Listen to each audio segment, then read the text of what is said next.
What does building stone look like once it's been packaged and placed on pallets? That's where we're going to spend just a few moments here taking a look at how we package our building stone on pallets to make sure that it can be shipped all over the country.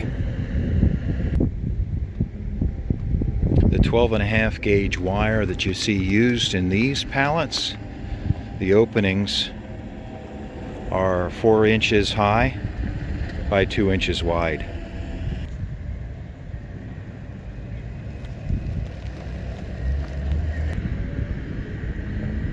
Some building stone may be packaged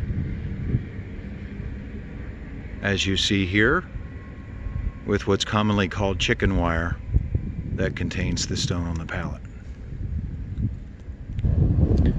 This would be an example of a limestone building stone on pallets, irregular in shape. Thank you for watching Building Stone on Pallets.